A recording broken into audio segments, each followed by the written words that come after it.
3 महामंत्र। ओम त्वमेव साक्षात् श्री महालक्ष्मी महासरस्वती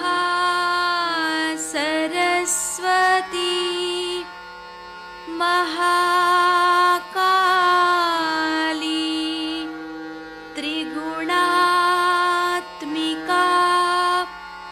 कुंडलिनी साक्षात् श्री आदिशक्ति माताजी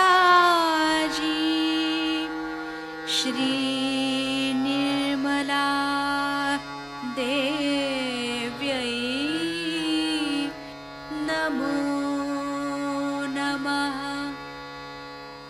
ॐ त्वमेव साक्षात् श्री कल्की साक्षात् श्री आदिशक्ति माताजी श्री निर्मला देव्यै नमो नमः। ॐ त्वमेव साक्षात् श्री कल्की साक्षात् श्री सहस्रार स्वामिनी मोक्षप्रदायिनी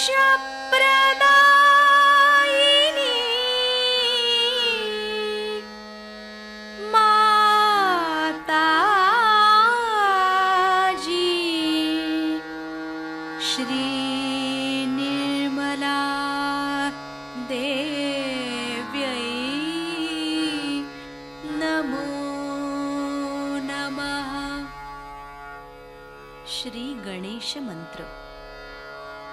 ओम त्वमेव साक्षात् श्री गणेश साक्षात् श्री आदिशक्ति माताजी श्री निर्मला देव्यै नमो नमः। जय श्री माता जी। दोनों हाथ माँ के सामने हृदय में श्री माता जी की छवि को नमन करेंगे। संपूर्ण चित्त बीचों बीच हृदय में माँ की छवि को अपने हृदय में स्थिर करते हुए परम पूजनीय श्री माता जी कृपा करके हम सभी के हृदय को अपने प्रेम के योग्य बनाइए। श्री माता जी हम सभी आपसे बहुत प्रेम करते हैं, हम सभी के हृदय में आइए। हृदय में माँ को देखते हुए, श्री माता जी को देखते हुए, श्री माता जी हमारे इस हृदय को और भी पवित्र बनाइए श्री माता जी, ताकि आप यहाँ आ सकें।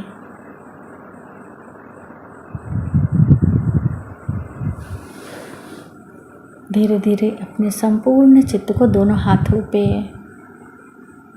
एक एक अंगुलियों पे,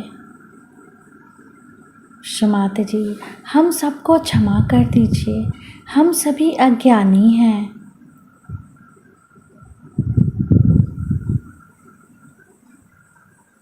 धीरे धीरे अपने संपूर्ण चित्त को लेफ्ट नाभि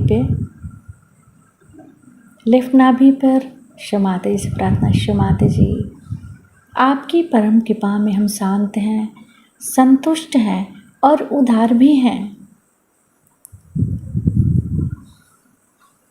बाएं नाभि पर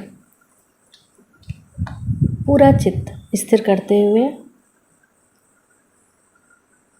क्षमाते जी, हमारे बाएं नाभि में श्री गृहलक्ष्मी तत्व जागृत कीजिए। मंत्र ओम त्वमेव साक्षात् श्री गृहलक्ष्मी साक्षात् श्री आदि शक्ति माता जी श्री निर्मला देव्यै नमो नमः। क्षमाते जी, आपकी परम कृपा में हम शांत हैं, संतुष्ट हैं और उदार भी हैं। कृपा करके हमारे बाएं नाभि में अपना संपूर्ण चित्त आशीर्वादित कीजिए।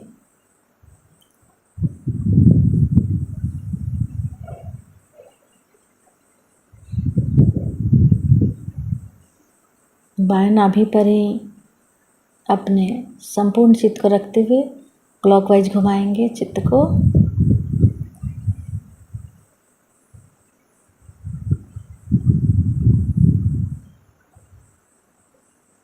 क्षमाता जी, आप ही तो श्री गृहलक्ष्मी भी हैं।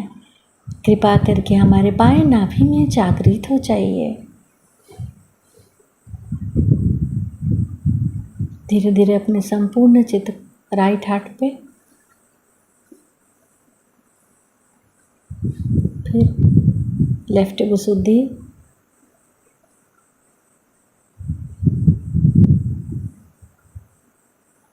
लेफ्ट आज्ञा,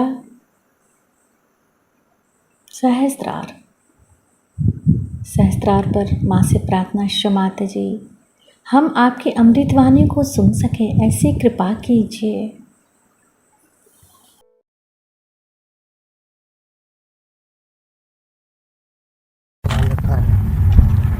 This is a lecture given by Her Holiness Mataji Nirmala Devi at New Delhi on the 10th of March 1979 in the evening.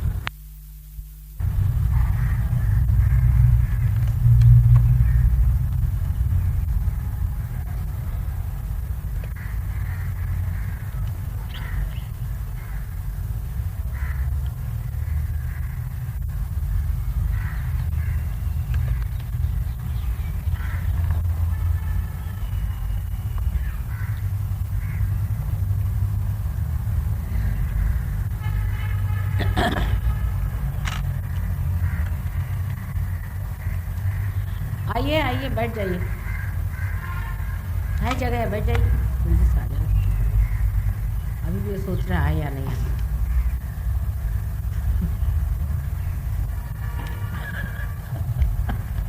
क्या है दीदी? हाँ,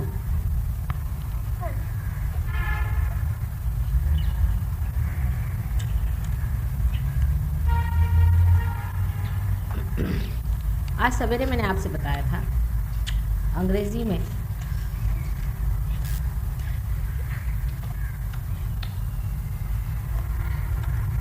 कि परमात्मा ने हमें जो बनाया हुआ है, आप उसे माने या न माने,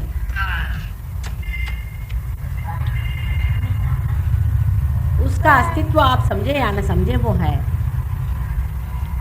और उसने हमें जिस प्रकार बनाया, जिस तरह से बनाया है, वो भी एक बड़ी खूबी की चीज़ है।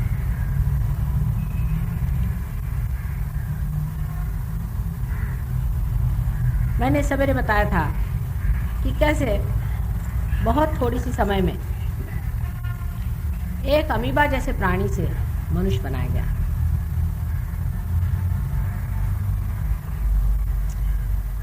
और अब मनुष्य बनाया गया सो क्यों, और आगे उसका क्या होने वाला है, या ऐसे ही अब वैसे ही भटकता रहेगा।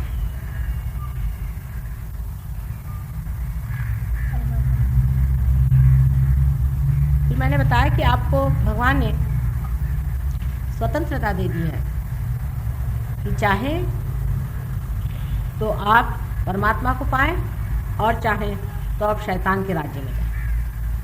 यह आपकी स्वतंत्रता है। इसके लिए कोई भी आप पर परमात्मा का बंधन नहीं। अगर आप गलत रास्ते जाएंगे तो आप पर वहाँ के जो कुछ भी कृपाएं हैं वो होंगी, और जो आप सही रास्ते जाएंगे तो सही रास्ते का जो भी आशीर्वाद है वो आपको मिलेगा। और गलत और सही जानने के लिए भी बहुत बड़ी बड़ी हस्तियाँ संसार में आई, इनको हम अवतार कहते हैं, अवतरित हुए। बड़े बड़े गुरु इस संसार में आए जो असली गुरु थे। वो जब भी आए उन्होंने सही रास्ता, धर्म का रास्ता बताया कि आप कायदे से रहिए, बीचों बीच रहिए, अति न करिए,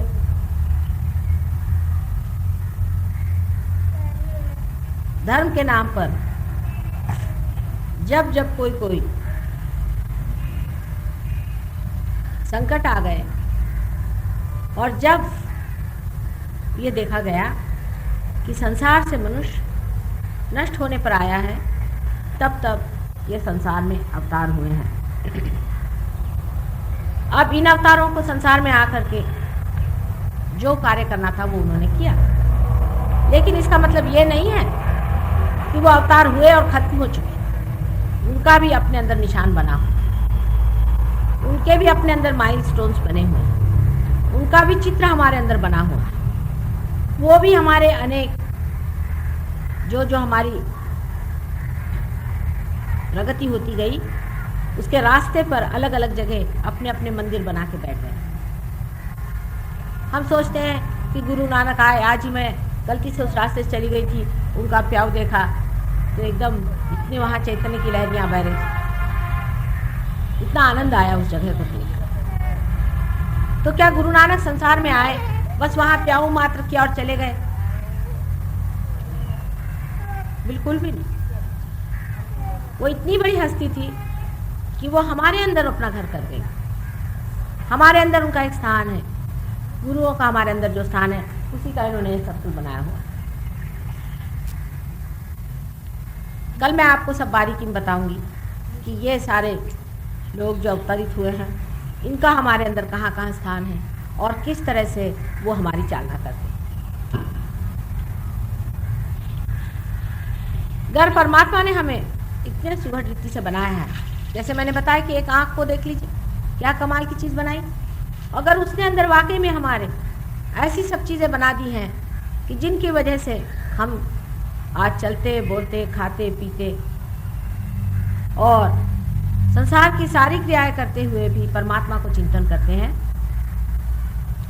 तो ज़रूर है कि उसने ऐसी कोई न चीज़ हमारे अंदर रख दी होगी कि जिसकी वजह से हम उसको जान सकें।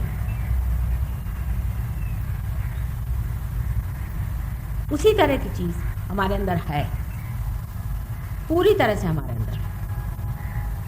लेकिन उसके मामले में जो भी लिखा गया है, जो कुछ भी कहा गया है, लोग उसे या तो सोचते हैं बकवास है या झूठ है, और या उसे इस्तेमाल करके उसका दुरुपयोग करते हैं। उसे लोग पैसा बनाते हैं, रुपया बनाते हैं, कहते हैं हम आपको भगवान से मिलाएंगे, ये तरीका भगवान को मिलाने का है, वो तरीका भगवान को मिलाने का है, आपकी जितनी श्रद्धा हो उतना हमें दे दीजिए। और इस श्रद्धा के नाम से आपको नोचते खसोटते रहते। जो धर्म हमारे अंदर बसा हुआ है इसको इन्होंने लाके बाहर बसा दिया और उस पर रुपया पैसा बनाने लग गए। तो आज के जो बच्चे हैं, जो पढ़े लिखे बुद्धिजीवी बच्चे हैं, उनको शंका होने लगती कि ये धर्म होता क्या है। धर्म के नाम पे तो नोच खसोट,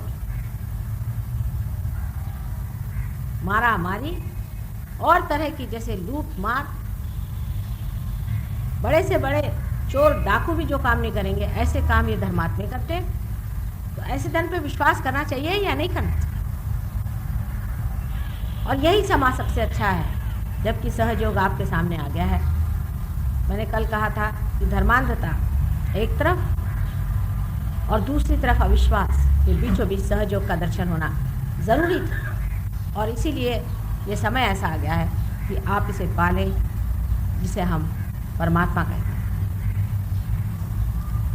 अपना भारतवर्ष एक योग भूमि है, ऐसे बहुत से लोग लेक्चर देते हैं, खास करके जो राजकारण में हिंदू धर्म को संस्थापन कर रहे हैं। मुझे तो हंसी आती है, इनमें से कितने लोगों को हिंदू धर्म क्या है ये भी मालूम है। वो ये भी नहीं जानते हैं कि हमारे ऋषि मुनियों ने मनन करके कौन सी चीज़ की खोज लगाई थी, कौन सी चीज़ का पता लगाया था, वो भी नहीं जानते। हमारा देश एक विशेष तरह का देश है। देखिए यहीं पर एक छत मात्र है, चारों तरफ खुला हुआ है। इस वातावरण में बैठ करके आप हमारा लेक्चर सुन रहे हैं। पर देश में जहाँ हम रहते हैं, लंदन में, ऐसे अगर आप 10 मिनट भी कहीं बैठ लें तो शर्त हो जाए। हर समय बरसात, हर समय आफत, हर समय कड़ी सी कड़ी ठंड, जिसमें आदमी चल भी नहीं सकता। एक तरह के निसर्ग के कोप में रहने वाले देश, वहाँ चलना फिरना भी मुश्किल। अगर आप घर से निकलिए तो आपको आधे घंटे तो तैयार होने में लगेगा। जूते पहनिए, मोजे पहनिए, ऊपर से 3-4 लबादे डालिए, सर ढकिए। अगर आप वैसे ही बाहर चले गए तो हो गया आपका खाता। ऐसे देशों में जो लोग पैदा हुए थे, उनको पूरी समय नेचर से आवाहन लेना पड़ता था। निसर्ग का उनके ऊपर में चैलेंज रहता, और उस चैलेंज की वजह से, उस आवाहन की वजह से उनकी दृष्टि बाहर की ओर गई। उन्होंने सोचा भाई घर कैसे बनाए जिसमें बिल्कुल भी सर्दी न लगे, वाहन कैसे बनाए जिससे इधर उधर जाते वक्त बर्फ की तकलीफ ना हो, नहीं तो उसकी नुकीली चोट खा जाती है बिल्कुल इंसान। हम लोग बड़े भाग्यशाली हैं, आपको पता नहीं कि हमारी जो आबो हवा है, एक इंसान अगर संतोषी हो तो एक पेड़ के नीचे भी आराम से रह सकता है, जंगलों में भी रह सकता है। खाने पीने को सस्य श्यामला भूमि है। हम लोग ये नहीं जानते कि हमें खाने पीने का इस देश में कितना आ रहा। उन देशों में एक भी चीज़ आपको पेड़ की लगी हुई खाने को नहीं मिलती, सब टीनों में डाली हुई, पता नहीं कहाँ से कितने वर्ष पहले चली हुई सब मिलती है। यानी यहाँ तक कि गोश्त मछलियाँ भी ऑस्ट्रेलिया जैसे देशों से और न्यूजीलैंड जैसे देशों से आती। आप सोच लीजिए कहाँ वो कहाँ ये। और यहाँ पर आपको जितनी चीज़ें उपलब्ध हैं उन देशों में नहीं।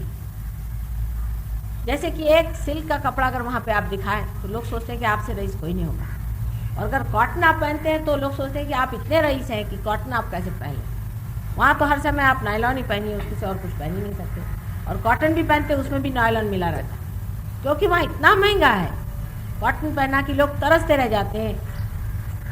वहाँ की वॉइल अगर आपसे मैं बताऊँ, अभी भी वॉइल वहाँ पर मैंने देखी थी तो करीबन 200 रुपया गज की वॉइल, शादी वॉइल,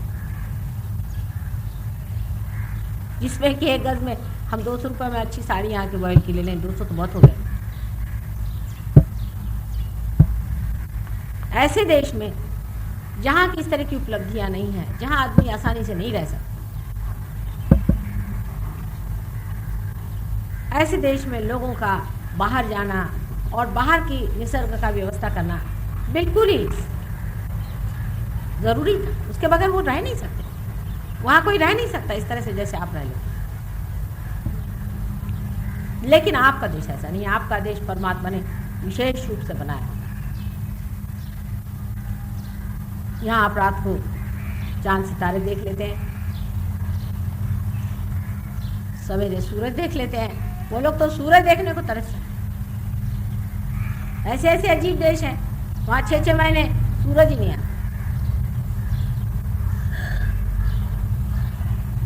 तो इस बढ़िया देश में जहाँ की मनुष्य की रोज़मर्रा के जीवन के लिए कोई बड़ी तकलीफ उठाने की ज़रूरत नहीं, ऐसे देश में लोगों ने परमात्मा की ओर ध्यान दिया और सोचा कि ये जो सृष्टि बनाई गई है और जो हम भी बनाए गए हैं, इसका बनाने वाला कौन है, किसने बनाई होगी, और वो कौन सी शक्तियाँ हैं जो अंतर्हित हैं इसके, जो इसके अंडर करंट्स हैं, जो इसको चलाते हैं। और उन्होंने मनन शक्ति से इसकी खोज की और उन्होंने पता लगाया कि हमारे अंदर परमात्मा की प्रचंड शक्तियां हैं। हमारे अंदर परमात्मा का प्रतिबिंब है, जिसे हम आत्मा कहते हैं। और ये जो आत्मा है, इसको जब मनुष्य पा लेता है, जब आत्मा से संबंधित हो जाता है, तो उसकी प्रचंड शक्तियों के द्वार खुल जाते हैं और फिर उसके हाथ से परमात्मा की दैवी शक्ति बहने लग जाती है और वो पुरुष भी दैवी हो जाता है। इस पे जितना काम इस देश में हुआ है और हजारों वर्ष पहले, उतना कहीं भी नहीं। इसीलिए अपने देश को योग भूमि कहते हैं। आपको धन्यवाद देना चाहिए परमात्मा को, और सोचना चाहिए कि आपकी भी कोई पूर्वजन्म की संपदा होगी जो आप इस भारतवर्ष में पैदा। अब यहाँ की ज़रूर आप कह सकते हैं कि यहाँ की बिजली ठीक से नहीं चलती, या कह सकते हैं कि यहाँ की बसें ठीक से नहीं चलती, यहाँ की ट्राम नहीं ठीक से चलती। जो मनुष्य की बनाई व्यवस्था है वो अजीब सी है। हो सकता है कि वहाँ की कुछ अच्छी हो गई हो, लेकिन जो अंदर की व्यवस्था सर्वव्यापी व्यवस्था है, जो सर्वव्यापी शक्तियाँ हैं, वो इतनी ज़्यादा एफिशिएंट हैं कि जब उसको आप पा लेते हैं, यहाँ बैठे ही बैठे आप काम कर लीजिए सब। आपको कहीं जाने की ज़रूरत ही नहीं, किसी से बातचीत करने की ज़रूरत ही नहीं, आप यहीं बैठे बैठे सबको टेलीफोन कर। अब आपको सुन के आश्चर्य होगा, लेकिन जैसे समझ लीजिए कि इस जगह अभी आपको कोई चित्र तो दिखाई नहीं दे रहे, इंग्लैंड में क्या हो रहा कुछ दिखाई नहीं दे रहा, जापान में क्या हो रहा कुछ दिखाई नहीं दे रहा, लेकिन यहाँ सब वो दिखाई दे रहा है। अगर आप एक टेलीविज़न लगा दीजिए तो आप उसमें देख सकते हैं। उसी प्रकार जब आप भी एक यंत्र हो जाएं टेलीविज़न के जैसे, और उस सर्वव्यापी शक्ति से एकाकार हो जाएं, तो आप भी यहीं बैठे बैठे कार्यान्वित हो सकते हैं और बहुत एफिशिएंट कार्य में कर सकते हैं।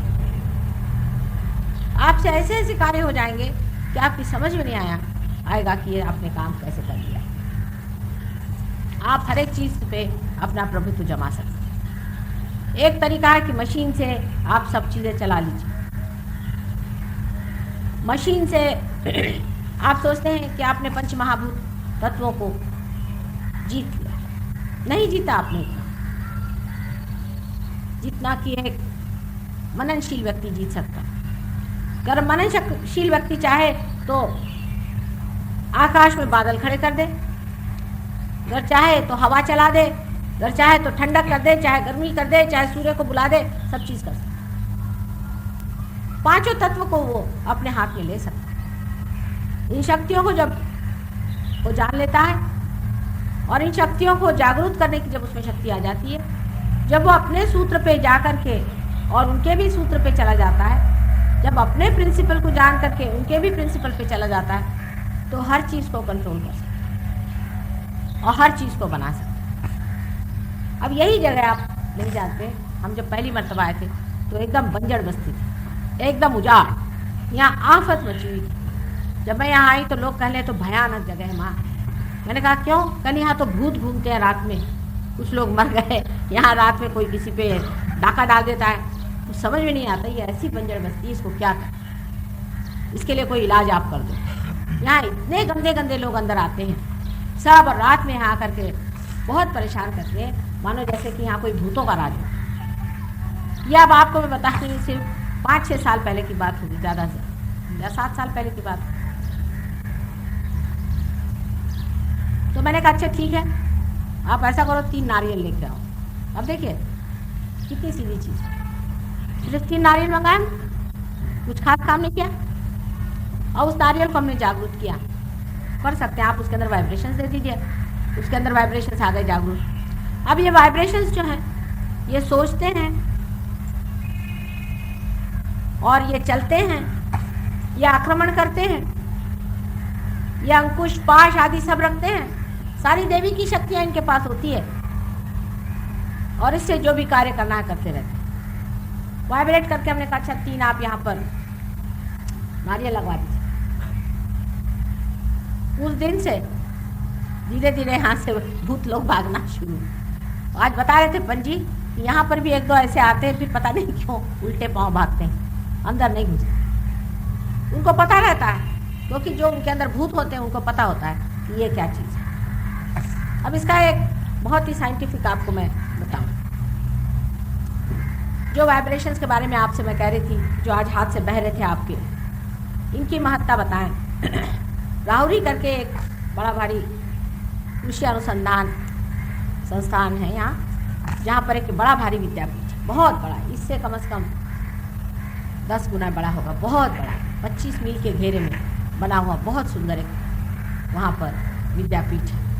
और उस विद्यापीठ में बड़े चुने हुए लोग काम करते हैं। इस राहुरी के विद्यापीठ में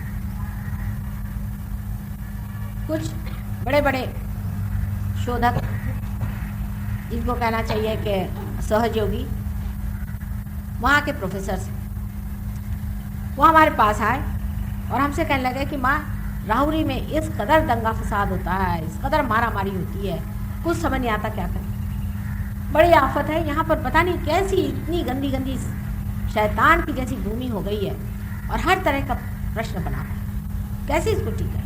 मैंने कहा कुछ नहीं, उसमें फिर से तुम 3 नारियल ले आओ, उसको हम वाइब्रेट कर देते। वाइब्रेट करने का मतलब है कि उसके अंदर प्यार के वाइब्रेशंस डालते। प्यार की शक्ति को आज तक किसी ने आजमाया ही नहीं, सब जो है हेट्रेट की शक्ति को इस्तेमाल करते हैं। आपकी जितनी भी राजकीय संस्था है, आप देख लीजिए, आप कुर्सी दे दीजिए, you should, younger people should sit down and give it to the older people, that's the custom.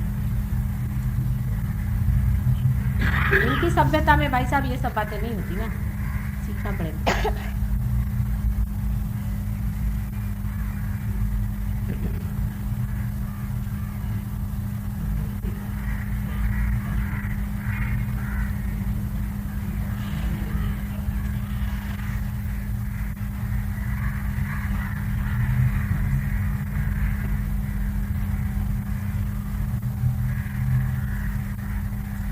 सो प्यार की शक्ति जो कि ये चैतन्य की लहरियां हैं, इसे आदि शंकराचार्य ने सौंदर्य लहरी के नाम से बताया हुआ है, जो कि सारे संसार का चालन करती है। मैंने बताया सबसे पहले परमात्मा ने पवित्र को बनाया। इस पवित्र प्रेम जिससे कि सारी सृष्टि का संचालन होता है, उसकी शक्ति को किसी ने जाना ही नहीं, ना उसको इस्तेमाल किया। हमारी जितनी भी राजकीय संस्थाएं हैं, सब जो है नफरत पे बसी हुई है। अगर वो जाने कि हमारे अंदर कितनी ज्यादा प्रेम शक्ति है, तो सारे युद्ध वगैरह खत्म हो करके संसार में सुबत्ता आ जाए। अब आपसे मैं बता रही थी किस्सा प्रेम की शक्ति का, तो वो ये 3 नारियल हमारे पास लाए और कहने लगे कि माँ इसको कुछ कर दीजिए, हम यही वहाँ गाड़ देंगे हमारे गार्डन में। मैंने कहा अच्छा ठीक। तो उनको वही 3 हमने वाइब्रेट करके दे दिया। अब देखिए यही चैतन्य की शक्ति उसमें भर दी गई। उन्होंने जा करके ये नारियल वहाँ गाड़ दिया। उसके बाद वहाँ कुछ गलती से उसके ऊपर एक सीढ़ी भी बन गई, किसी ने सीमेंट डाल दिया। कुछ दिनों बाद उन्होंने देखा कि वो सीमेंट सब टूट गया और उसके अंदर से 3 पेड़ निकला। अब वो जगह ऐसी है कि वहाँ नारियल का पेड़ उगता ही नहीं, पहली चीज। दूसरे के सूखे वाले नारियल थे, बिल्कुल सूखे हुए। वो सूखे नारियल मुझे ला के दिए उन्होंने, जो कि कहीं भी नहीं उगते, वो भी वहाँ उगाए और उसके अंदर से 3 पेड़ निकल आए। और जब इन 3 पेड़ों के हाथ करके देखा गया तो उसमें से वाइब्रेशंस आ गए। उसके बाद आज वही यूनिवर्सिटी जिसमें इतनी दंगा फसाद और इतनी आफत मस्ती थी, आज बहुत सुंदर तरीके से चलने लगे। उन 3 नारियल की वजह से उन लोगों से आप जाके पूछ सकते हैं बात सही है या नहीं। पहली मर्तबा जब आदमी परमात्मा को पाता है, जब उसके अंदर से आत्मा का स्पंदन बहता है, तो पहली मर्तबा वो निसर्ग को कुछ देता है। हर समय हम निसर्ग से लेते रहते हैं, हम उसको कुछ दे नहीं पाते। पहली मर्तबा मनुष्य चैतन्य उसे दे करके और जागरूक कर सकता है। इसका एक और उदाहरण बताएं हम कि एक साहब थे, उन्होंने बहुत सा गेहूं उससे वाइब्रेट करा लिया और उसको बोया एक खेती। वो भी उन्हीं, ये भी अनुसंधान संस्था है और गवर्नमेंट की रिकॉग्नाइज्ड, मतलब गवर्नमेंट की संस्था है। और जिसमें बड़े बड़े संशोधक और शास्त्रज्ञ हैं, उन्होंने वो गेहूँ बोए और बो करके उसका जो गेहूँ का दाना आया तो एकदम मोती के दाने जैसा और इतना सुंदर और इतना चमकता हो, एक अजीब तरह की उसकी रौनक। उस गेहूँ को उन्होंने बोरों में भरकर, क्योंकि वो भी 10 गुना आया, जो पहले आता था उससे 10 गुना आया। उसके बाद उस गेहूँ को बो करके उन्होंने जब उसको देखा कि इतना ज़्यादा बह गया है तो उन्होंने उसमें से सोचा कि कुछ इसमें से गेहूँ बीज के लिए रख दिया जाए। तो उसको बोरे बना करके उन्होंने गोदाम में रखा और उसमें किसी तरह से चूहों का बड़ा प्रकोप हो गया। बता रहे थे मुझे कि वहाँ पर ये जो खल्ली जिसे कहते हैं वो भी रखी हुई थी, वो तक चूहे ने खाई, पर ये जो बोरे थे इनको एक छेद भी नहीं की। वो चूहे तक समझते हैं कि दिव्य क्या चीज़ है। लेकिन आजकल हम लोग इस कदर कृत्रिम हो गए हैं, इतनी कृत्रिमता से हम रहते हैं, इतने आर्टिफिशियल हम लोग हो गए हैं कि आपको दिव्य और दुष्ट में कुछ फर्क नहीं समझ, राक्षस और दैवी प्रवृत्ति दोनों में कुछ समझ में नहीं आता। आपके कुछ अकल में नहीं आता, सब कंफ्यूजन है, किसी की समझ में नहीं आता, सब भ्रम में बैठे कि कौन राक्षस है और कौन दिव्य। ये आज हमारी हालत हो गई है। इस कदर हम अपनी मनुष्यता से भी गिर गए हैं कि जिसकी वजह से हमें ये संवेदन था कि हम पहचान पाते थे कि राम कौन है, सीता कौन है, कृष्ण कौन है। आज इस कलयुग में ये भी पहचानना असंभव हो गया है कि ये राक्षस है, रावण है, ये राम। उन चूहों को है। इसी प्रकार अनेक आपको मैं बातें बता सकती हूँ जिससे ये दिखा सकते हैं कि ये जो चैतन्य हमारे अंदर से बहने लग जाता है, इस चैतन्य से हम संसार की सब चीज पर प्रभुत्व करते हैं, राज्य करते हैं, लेकिन ये प्यार का और प्रेम का राज्य।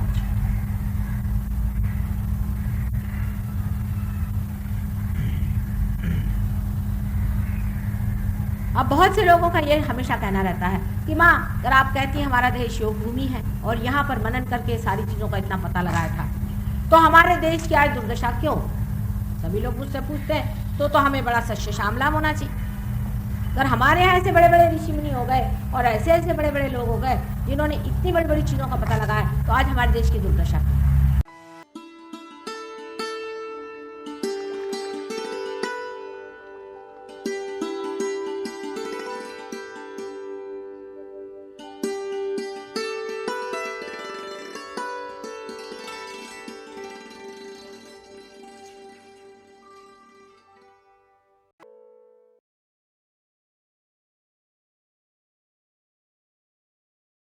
ये तो ऐसे ही है कि कीचड़ में अगर कमल खिल गए तो कमल भी कहे कि भाई ठीक है कीचड़ तुम भी कमल हो जा।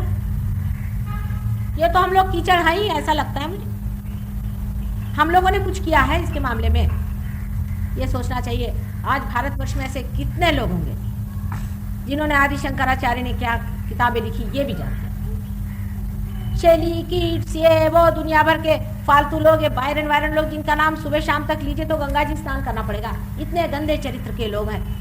ऐसे गंदे लोगों के बारे में पढ़ पढ़ के और हम लोग सोचते हैं कि हमने बड़ी विद्वत्ता करी। ऐसे हिंदुस्तानियों को और भारतीयों को क्या परमात्मा आशीर्वाद दे। जो लोग बहुत अपने को भारतीय बन के घूमते हैं, वो तक नहीं जानते कि हमारे अंदर कुंडलिनी नाम की एक बड़ी पवित्र शक्ति विराजित है। आश्चर्य की बात है कि मैं कॉलेज साहब अंग्रेजी दे गए, उन्होंने ये तो नहीं बताया कि आप अपनी चीज़ों का अध्ययन न करें, अपने बारे में न जानें, हमारे अंदर कौन से शास्त्र और कौन से गहन कार्य किए हुए रखे हों उसका संशोधन न करें। यहाँ बैठे हुए साइकोलॉजी पढ़ रहे हैं, यहाँ बैठे हुए सारे विदेशी सब चीज़ें आप लोग पढ़ रहे हैं, इनके पास है क्या? आज आप देख रहे हैं कि हमारे साथ में तो बहुत बड़े डॉक्टर्स आए हुए हैं विलायत से। वो खुद कहते हैं कि अब तो हमको लगता है मेडिसिन इररिलेवेंट। ये सब चीजें मैं जो आपको बता रही हूँ ये हमारे यहाँ सब लिखी हुई। कोई पढ़ता ही नहीं, किसी को समय का। हम लोग तो सब अंग्रेज हो गए। हम अपने बारे में कुछ जानना ही नहीं चाहते। अगर हम आज जानते होते कि हमारा देश कितना पवित्र है और इस देश की पवित्रता सबसे ऊंची चीज है जिससे सारा संसार आज टिका हुआ है, अगर हम जानते होते कि इसी देश में बड़े बड़े ऋषि मुनियों ने इतने बड़े साधना से इतनी बड़ी चीज का पता लगाया हुआ है और उसको हम कर पाते, हमारे यहाँ का लक्ष्मी तत्व हम जागरूक कर लेते तो क्या मजाल थी कि हमारी आज ये दशा हो जाती। हमारे जैसा भिखारी तो कोई है ही, और इतने अंधेपन की हद है कि घर में सारी लक्ष्मी संपदा भरी हुई होते हुए भी हम लोग इन परदेशियों के ओर हाथ अपना बढ़ाते हैं। और वहां से कौन से ज्ञान को आपने संपादन किया, इन लोगों ने अपने कौन से ज्ञान से कौन सी विशेषता दिखाई हुई है। जाके देखें इनके देशों में क्या क्या हालत है, सड़ गल गया है इनके देश। इनकी व्यवस्थाएं सारी टूट चुकी, इनकी सामाजिक व्यवस्थाएं सारी टूट चुकी।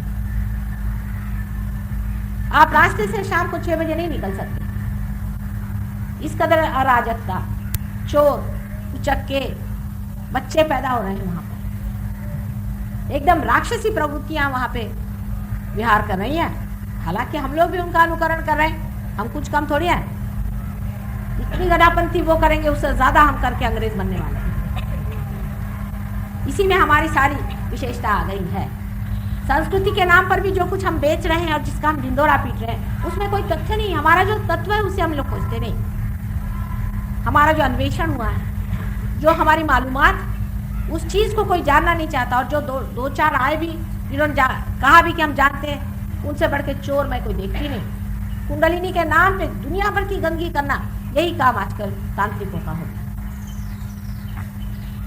कुंडलिनी आपकी माँ,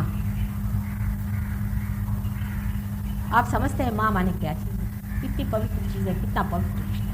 आपकी माँ, हर एक इंसान की अलग अलग एक कुंडलिनी माँ है, और उस कुंडलिनी की जागृति करना है। और उसमें आप अवलंबन करते हैं गंदी चीजों का। अपने माँ के साथ आप गंदा व्यवहार करें तो ये गाली होती है।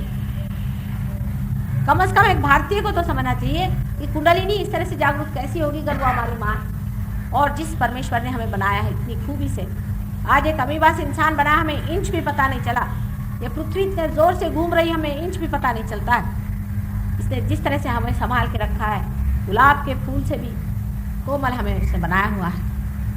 उस परमात्मा ने क्या ऐसी चीज हमारे अंदर रखी होगी कि जिसके जागरूक होने से हमें नुकसान हो गए।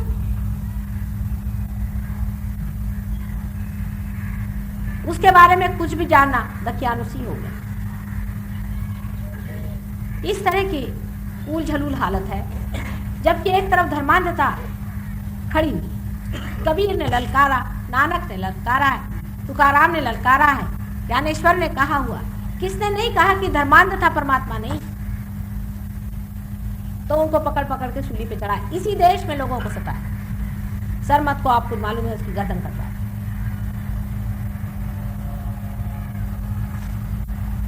और आज भी यही हालत है।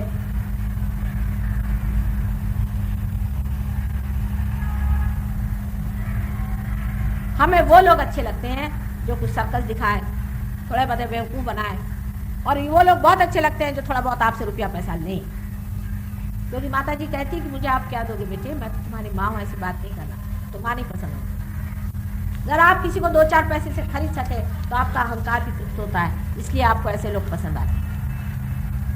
और वो अच्छे आराम से आपके अहंकार को तृप्त करके 30-30, 40-40 करोड़ रुपया बना करके आपको बेवकूफ़ बना करके एक दिन उड़ जाएंगे।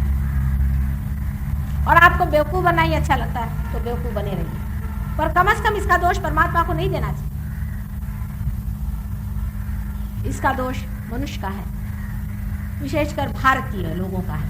इनका चित्त गया कहाँ है? आज भारतीय लोगों का चित्त कहाँ अटका हुआ? पहले तो ठीक था, गुलामी थी, गुलामी की जंजीरें थी, उसे तोड़ना। गुलामी भी नहीं आती अगर हमारा चित्त इधर रहता था। हमारा चित्त रहा 1-2 आदमियों का, 1-2 बेचारे मेहनत करते थे, आत्मा को पाते थे, और वो जैसे ही उस जगह से आए, करुणा में अगर आपके सामने आकर कुछ कहना शुरू तो उनकी ताड़ना आप लोगों ने की। लेकिन अंग्रेजों के तो गले में आपने हाथ पहनाए, इतना ने उनका बाना भी आपने पहन लिया, और आज भी उनके झंडे फहरा रहे। अंग्रेजी से मेरा मतलब इंग्लिश लोगों से ही नहीं है, मेरा मतलब है उस सभ्यता से जिसे कि हम पाश्चिमात्य कहते हैं, जो खोखली है, उसके अंदर कोई तत्व या प्रिंसिपल नहीं, ऊट पटांग है भी। बड़े बड़े मैंने शास्त्रवेद वाले देखे वहां के। मैं उनसे पूछती हूँ आपको मिला? हाँ, सोक्रेटिस का जमाना और था, उन्होंने जो बातें कही वो वहीं के वहीं रह गई, उनको ताक में रख दिया। सबने कहा कि चलो परमात्मा नहीं है, यही बात अच्छी है, पीट करके बैठ जाओ, अब आगे बोलो, पहले तो परमात्मा को खत्म करो फिर आगे की बात करो। तो अब क्या पता लगा रहे हैं आप? पत्थर, बिजली का पता लगा दिया, बहुत कमाल करके। क्या फायदा हुआ बिजली का पता लगा करके? अपनी तो आंखें अभी तक खोली नहीं। चंद्रमा पे आप चले गए तो कौन बड़ा भारी कमाल कर दिया आपने। कैंसर की बीमारी तो आप ठीक नहीं कर सकते, लेकिन हम लोग कर सकते हैं। सहयोग से कैंसर की बीमारी हम ठीक कर सकते हैं।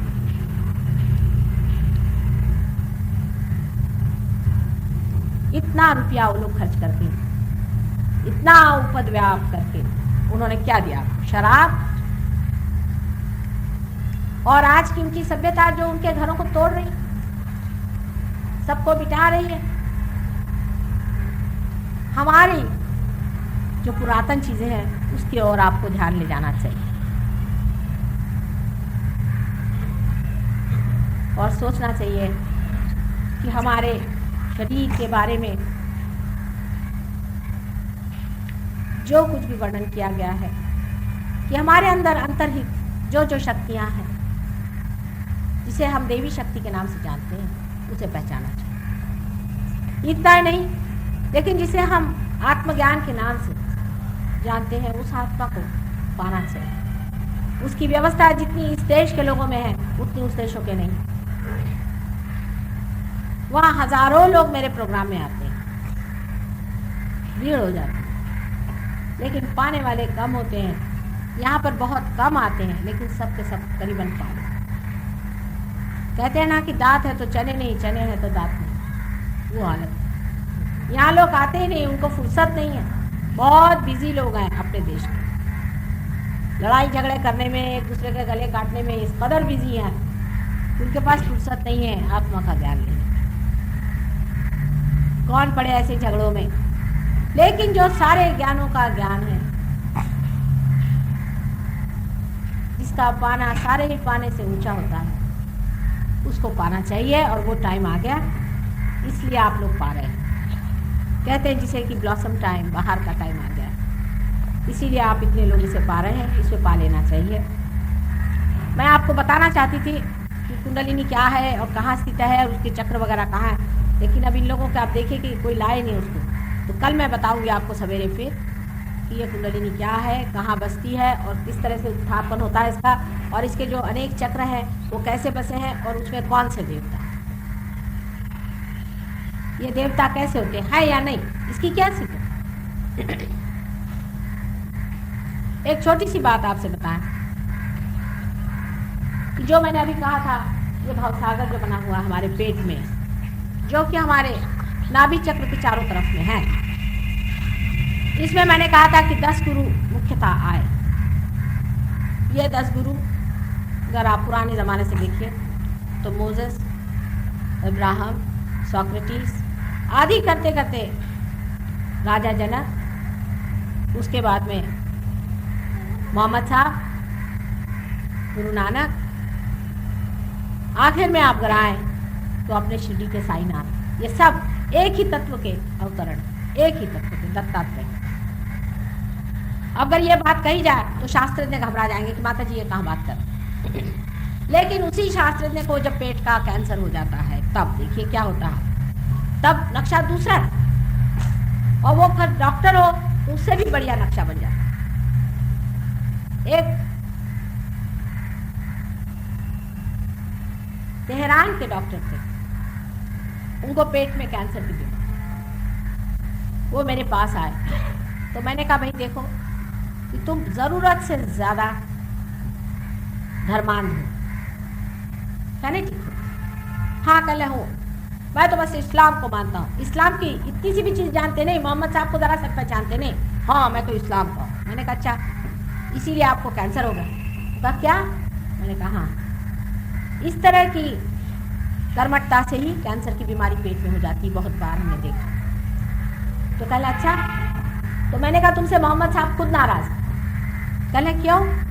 मैंने कहा उनका जो अवतार हुआ है नानक का, उनको तुम मानोगे? कहले कभी भी नहीं, मैं तो नहीं मान सकता उनको। मैंने कहा फिर मैं भी तुमको ठीक नहीं कर सकती, जाओ।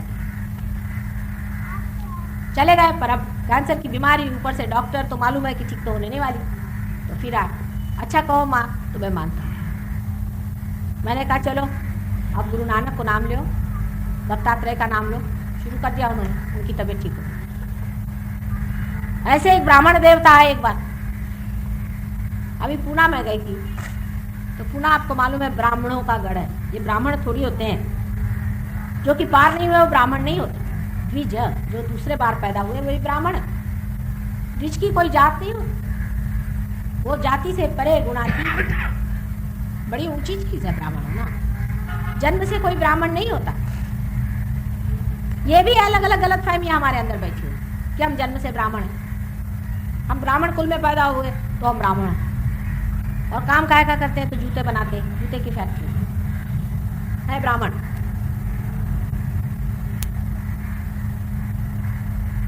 इस पर बहुत बड़ा एक बार वाद विवाद खड़ा हुआ। कहने लगे कि ये गीता में लिखा। मैं कहा भाई गीता उता तो मैंने पढ़ी नहीं। हाँ मैं जानती सब हूँ, लेकिन लिखे नहीं सकते ऐसा। कहले क्यों? मैंने किसने लिखी गीता? कहले व्यास, व्यास मुनि। मैंने कहा व्यास किसका बेटा था, उसकी माँ कौन थी? डिमरिन थी। और उनका विवाह भी नहीं होता पराशर मुनि से, उससे पैदा होते व्यास मुनि, जिसके बाप का ही पता नहीं ऐसे थे वो व्यास मुनि जिन्होंने गीता लिखी थी। वो क्या ऐसा लिखेंगे कि जन्म से ही ब्राह्मण हो वही ब्राह्मण होता है? आप ही बताइए, कोई अपने पैर पे कुल्हाड़ी मारेगा? वाल्मीकि कौन थे आप जानते हैं? हर जगह जहां जहां अवतार आए हैं आपने देखा है कि कृष्ण जाकर के विदुर के यहाँ साग खाई थी। क्यों खाई? ये नहीं कि उनको खाना नहीं मिलता था, जान करके उन्होंने जाके खा के दिखाया था कि जाति पाति का जो ये ढोंग ढकोसला है ये खत्म होना चाहिए। राम ने एक भीलनी के मुंह से बेर खाए। आप लोग खा सकते हैं? कोई बूढ़ी भेलनी, गंदी मैली कुचैली कपड़े पहनी हुई, जिसके कि 2 ही दांत बचे हुए हैं, उन दांत को उन बेरों में खोप खोप करके ला दे, आप खाएंगे? आप में से कितने लोग हैं इस बेर को खाएंगे? पर श्री राम ने उसे खाया। खाया ही नहीं, उसका वर्णन इतना सुंदर है कि खा के कहते हैं कि देखो भाई सब मेरी बेर है, मैं किसी को नहीं देने वाला, ऐसे मैंने कभी खाई नहीं, अमृत तुल्य बेर है। तो सीता जी को छेड़ के कहते हैं कि तुमको भी नहीं देने वाला मैं। तो सीता जी कहती कुछ तो दे दीजिए हमको भी प्रसाद, ऐसा भी क्या, हम भी तो कुछ खा ले, क्या आप ही सब खाइएगा? तो पहले तो लक्ष्मण जरा नाराज खड़े हुए थे। जब सीता जी ने खा के मुंह बड़े खुशी से खोला तो उनका हमें भी दे दीजिए भाभी जी, थोड़ा सा हम भी खा लें। इतना सुंदर वर्णन है उस प्रेम का जिस प्रेम से भीलनी ने दिया था। हर जगह प्रेम की महत्ता, हर जगह इस देश में, हर अवतारों में, हर गानों में गाई गई। और हम लोग हैं कि अभी भी जातीयता लेकर के उसमें से इलेक्शन लड़ते हैं। मैं तो कहती हूँ कि इन लोगों का दिमाग खराब है कि जाति जन्म के अनुसार हो ही नहीं सकती। ये तो हर एक की प्रवृत्ति के अनुसार बनाई गई थी, जिसकी जैसी प्रवृत्ति होती है ऐसे कहते थे। जितने भी लोग सत्ता में खोजते थे परमात्मा को या आनंद को, उनको क्षत्रिय कहा जाता था। और इसी प्रकार जो ब्रह्म में परमात्मा को खोजते थे या ब्रह्म में जो आनंद को खोजते थे उनको ब्राह्मण कहा जाता। आप लोग ब्राह्मण हैं क्योंकि आप परमात्मा को खोजते। इस तरह की जाति पाति आदि अनेक तरह के विकृत काम करने से ही हमारे देश का आज ये हाल हो चुका। अतिशयता इस पर पहुंच गए। कुछ समझ में नहीं आता है कि जब ये किसी भी शास्त्र में लिखा नहीं गया, अगर आप हिंदू धर्म के प्रणेता श्री आदि शंकराचार्य को मानते हैं तो उनको कभी पढ़ते ही नहीं। मेरे ख्याल से कोई अगर पढ़े तो उन्होंने तो यहाँ तक लिखा है कि न योगे न सांख्य, कुछ भी इसमें काम नहीं करता। उन्होंने कहीं भी जाति पर लिखा ही नहीं। मेरी समझ में नहीं आता कि कौन सी किताब पढ़ के आप जातीयता ला रहे हैं संसार में। कहीं भी उन्होंने लिखा, उन्होंने सिर्फ माँ की प्रशंसा लिखी। विवेक चूड़ामणि जैसा विद्वत और इतना सुंदर ग्रंथ लिखने के बाद उन्होंने लिखा है सो चैतन्य लहरी या सौंदर्य लहरी, जो अपने माँ का ही वर्णन उन्होंने कर दिया। सारा मंत्र उसने उसमें लिखा हुआ, एक एक श्लोक में मंत्र लिख दिया। उस आदमी को समझने की जगह पता नहीं कहाँ से ढकोसले निकाल के लाए हैं और इसको हम इतने भारतीय हैं। जिस भारतीय को कुंडलिनी के बारे में मालूम नहीं और सही सही पता नहीं, मैं उसको कभी भी भारतीय नहीं कहूँगी।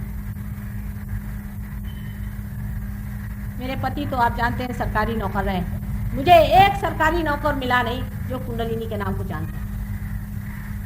आश्चर्य की बात है। मैं जापान गई थी, वहाँ लोग कहने लगे कि साहब ये कुंडलिनी के बारे में आप कुछ बताइए हम। तो जब मैंने उन्हें बैठ तो उसमें पूरी सब जानने वाली, मुझे आश्चर्य है लोग क्यों मुझसे पूछ रहे। कहने आज तक हमें कोई नहीं मिला हिंदुस्तानी जिसने कुंडलिनी नाम मिला जाना। वो तो कुंडली जानते हैं बस हॉरोस्कोप, पर कुंडलिनी कोई नहीं जानता। और इसका जो शोध है, इसकी जो खोज है, ये आपके सारे संसार के एटम बॉम्ब दुनिया भर की सब चीजों से ऊंची खोज। इसे सारा ही ट्रांसफॉर्मेशन इंसान का हो जाए। इतनी डायनामिक है, इतनी प्रचंड इसकी शक्ति है। लक्ष्मी तत्व को जागरूक करने के लिए कुंडलिनी के सिवाय कोई मार्ग ही नहीं। बाह्य से जरूर इन देशों ने उन्नति कर ली है, लेकिन अंदर खोखले हो चुके हैं। हम लोगों ने बाह्य से तो उन्नति नहीं की और अंदर की जो कुछ चीजें हैं उसको भी जानते हैं। अगर हम जागरूक हों उन शक्तियों के प्रति जिसका पता बहुत सालों पहले लग चुका है, जिसको सिर्फ जानना मात्र है, तो वो दिन दूर नहीं कि सारा संसार इससे सुख प्राप्ति करे, इससे आनंद लूटेगा। लेकिन हमको पहले ये जान लेना चाहिए कि हम एक भारतीय हैं और हमारा ये एक हक कि इसे हम जानें और इसे हम समझें। अब देखिए कि अमेरिका में और लंदन में डॉक्टर लोग हमें बुलाते हैं कि हमारे यहाँ आइए और आप हमें सब समझाइए। अभी तक मैं इसे किसी तरह से टालती रही। मैंने सोचा कि इसका खोज चाहे जो भी हो हिंदुस्तान में हुई हो, इसकी खोज, पर यह है सारी हिंदुस्तानी चीज़। गणेश तत्व मैं इन लोग को क्या समझाऊंगी। और यहाँ मैं डॉक्टरों से कहती हूँ, मेरे 3 बार लेक्चर कर चुकी, बस उसमें लिखते बैठे रहते पता नहीं क्या। लेकिन मैं कहती हूँ पहले पार हो जाओ तो समझ में आएगा, तो पार नहीं होते। बीमार हो तो पेशेंट भेज देते हैं, करें क्या इन लोगों से। और ऊपर से अब मुझसे कहते हैं कि आप सब स्टैटिस्टिक्स बना के लिखो किस किस को आपने ठीक किया। अब मुझे और कोई धंधा नहीं रहा। मैंने कहा तुम लोग नहीं समझ सकते, तुम मर्सिनरी हो। मैं कोई पैसे के लिए काम नहीं करती, ये प्यार की बात है, तुम्हारी समझ में नहीं आए। आपके अगर कोई खाना खाने वाले आए तो क्या आप उनके नाम लिख के भेजते हैं कितने लोग मेरे यहाँ खाना खा के गए, इसने इतने निवाले खाए, इसने ये खाना खाया, ये मेरे प्यार का भंडार है। मैं क्या इसका लिखते फिरूं कि मेरे दरवाजे कितने लोग आए और मेरे से प्यार कितने ले गए। ये भी कोई तरीका है? ये कोई शराफत है? ये कोई डिसेंसी है? पर ये पैसे कमाने वाले लोग कैसे मुझे समझेंगे? हाँ, अगर उस जमाने के वैद्य होते तो समझ सकते कि ये प्यार की बात। प्यार में हम बांट रहे हैं, जिसको लेना हो ले, जिसको समझना समझ लो। ये सब चीज़ मुफ्त, ये पूरी तरह से मुफ्त चीज़ है। प्यार जो है इतना मूल्यवान है कि उसकी कोई भी कीमत आप लगा नहीं सकते, उसका कोई भी मूल्य आप दे नहीं सकते। उसका सिर्फ आनंद उठाने की बात है। और मैंने कहा आप मेरा सारा मजाक इस तरह कर रहा है, मुझे इस तरह की बातें मत सिखाइए, इस तरह स्टैटिस्टिक्स बनाइए। मैंने कहा कोई मैंने आपको यहाँ पे ऑडिटर बनाया हुआ? क्या आप आकर के हर एक चीज़ का हिसाब किताब लिखाइए कि कितने लोगों को ठीक किया, कितनों की बीमारी ठीक करी, क्या किया। मैं तो कभी किसी के पेपर्स भी नहीं जा सकती, मैं नाम तक नहीं पूछती हूँ। अभी आप जानते हैं सवेरे वो मल्टीपल स्क्लेरोसिस की लड़की आई थी, उसका मैं नाम भी नहीं जानती और वो ठीक हो गई। बस वो आके बैठ गई, चलो ठीक हो गई, काम खत्म। इसका नाम जानने की कौन सी बात है? क्या गंगा जी सबके नाम लिखते बैठती, कितनों ने उसके आंचल से पानी चुराया? इन लोगों को ये बात समझ में नहीं आ सकती, क्योंकि ये बारीकी, ये सुंदरता इन लोगों में नहीं, ये समझ नहीं सकते। बहरहाल जो भी हो, आप में से जितने लोग समझ लें और इसे पालें, उतना ही मेरे लिए बहुत है। यही मेरे धन्य भाग है कि इतने लोग बैठ करके इसे लेने के लिए इस देश में अभी भी मंजूर हैं और आ रहे हैं। पर तो भी एक बड़ी भारी मैं बात आपसे कहूँ, आज भी मैंने कहा कि महाराष्ट्र में गांव में मैं काम करती हूँ और गांव में काम जोरों में होता है। यहाँ पर भी मैंने देखा है, जैसे देहरादून में गई थी, देहरादून में लोगों में बड़ी संवेदना है। इसी तरह से यहाँ के गांव में जब मैं काम शुरू करूँगी तो मैं जानती हूँ बहुत ज़ोरों में काम होगा। शहर के लोग बहुत कृत्रिम हो जाते हैं, जैसे सवेरे कहा था, और आप लोगों के लिए चोर भी बहुत सारे तैयार हो गए। जैसे डिमांड होता है वैसे सप्लाई होता है। आपकी जेबें भरी हुई है, आपके लिए चोर भी हाजिर है। और वो आते हैं, आप पे फीस लगाते हैं, आप उनको फीस देते हैं, उनके लेक्चर सुनते हैं, ओ धन्यवाद समझते हैं, वाह भाई वाह, हम फलाने के शिष्य हैं, ढिकाने के शिष्य हैं। और बीमारी क्या? तो पैरालिसिस। इस प्रकार आपको समझ लेना चाहिए कि अगर आपको ऐसी कोई जीवंत चीज़ चाहिए हो, उसके लिए अपनी आर्टिफिशियलिटीज़ को छोड़ना चाहिए। मेरे सामने आप सब बच्चे हैं और बेटे हैं। आप बड़े आदमी होंगे, राजा साहब होंगे, कुछ होंगे, मेरी नज़र में बैठता नहीं, मेरी समझ में नहीं, मेरी अकल नहीं उससे, बिल्कुल मेरी अकल नहीं। इसलिए आप बिल्कुल नम्रतापूर्वक इस चीज़ को स्वीकार करें और इसे माने और इसमें फिर जमे। जो इसमें जमता है वही पाता है, और जो जमना नहीं चाहता और जो बहुत सुपरफिशियली रहता है, उसको ये छू जाती चीज़ फिर खत्म हो जाए। इसमें गहरी चीज़ है और गहरा आदमी चाहिए, और आप में गहरापन है तो आप बहुत कुछ पा सकते हैं। एक बात ज़रूर कहूँगी, चाहे जो भी हो, पाश्चिमात्य देशों ने जिस तरह से अपनी प्रगति कर ली है, उसमें उन लोगों ने एक चीज़ को पा लिया कि संसार की जो जड़ता है उससे कभी भी आनंद नहीं मिल सकता। जड़ता से सिर्फ हम एक फॉर्म से दूसरा फॉर्म बनाते रहते हैं, सब मृत्यु की स्थिति बदलते रहते हैं। अगर मरा हुआ पेड़ है तो उसकी कुर्सी बना लेते हैं, पर हम कोई भी चीज़ से आनंद नहीं पाते, उल्टे हमें आंकते लग जाते। इस चीज़ को इन लोगों ने जान लिया बुद्धि से, और इसलिए जब इनको साक्षात हुआ कि सच्चाई क्या है, मुश्किल से होता है। मैंने आपसे बताया कि इन लोग का जागरण मुश्किल से, लेकिन जब हो जाता है तो जम जाता है। इन लोगों ने सब कुछ पढ़ डाला है, आदि शंकराचार्य पढ़ डाला। ये आप इनसे सुनिए, आपको आश्चर्य होगा कि ये पंडित कहाँ से आ गए। ये एक से एक विद्वान लोग हैं, उनमें से थोड़े से यहाँ आए, लेकिन ये महाविद्वान लोग, और इनको आप देख के आश्चर्यचकित होंगे कि इन्होंने सब चीज़ छोड़कर इस पर कैसी जान लगाई और किस तरह से इसको मास्टर किया। आज आश्चर्य की बात यह है कि भारतीय अनुसंधान या भारतीय शास्त्र या भारतीय खोज को करने के लिए मुझे वहाँ जाना पड़ा है। कुछ ऐसा इत्तेफाक हुआ कि हमें जाना ही पड़ा, हमारे पति वहाँ इलेक्ट हो गए, जाना पड़ा, और वहाँ हमें ये लोग मिले हैं कि जिन्हें यहाँ लाना पड़ा कि आप लोगों की जागरूकता। वो दिन कब आएगा कि इस भारतवर्ष के नौजवान सिनेमा के चक्कर और ऐसी फालतू की चीज़ें छोड़ करके कुछ गहरेपन में उतरे और यहाँ से परदेश में जा करके अपनी देश की महत्ता बढ़ाएं। इतना ही नहीं, ये जीवंत कार्य। ऐसा दिन कब आएगा बताइए। मैं उसी दिन की राह देख रही हूँ कि ऐसे नौजवान सामने आए और अपने को इसमें समर्पित करें और इसे स्वीकारें। परमात्मा आपको शांति।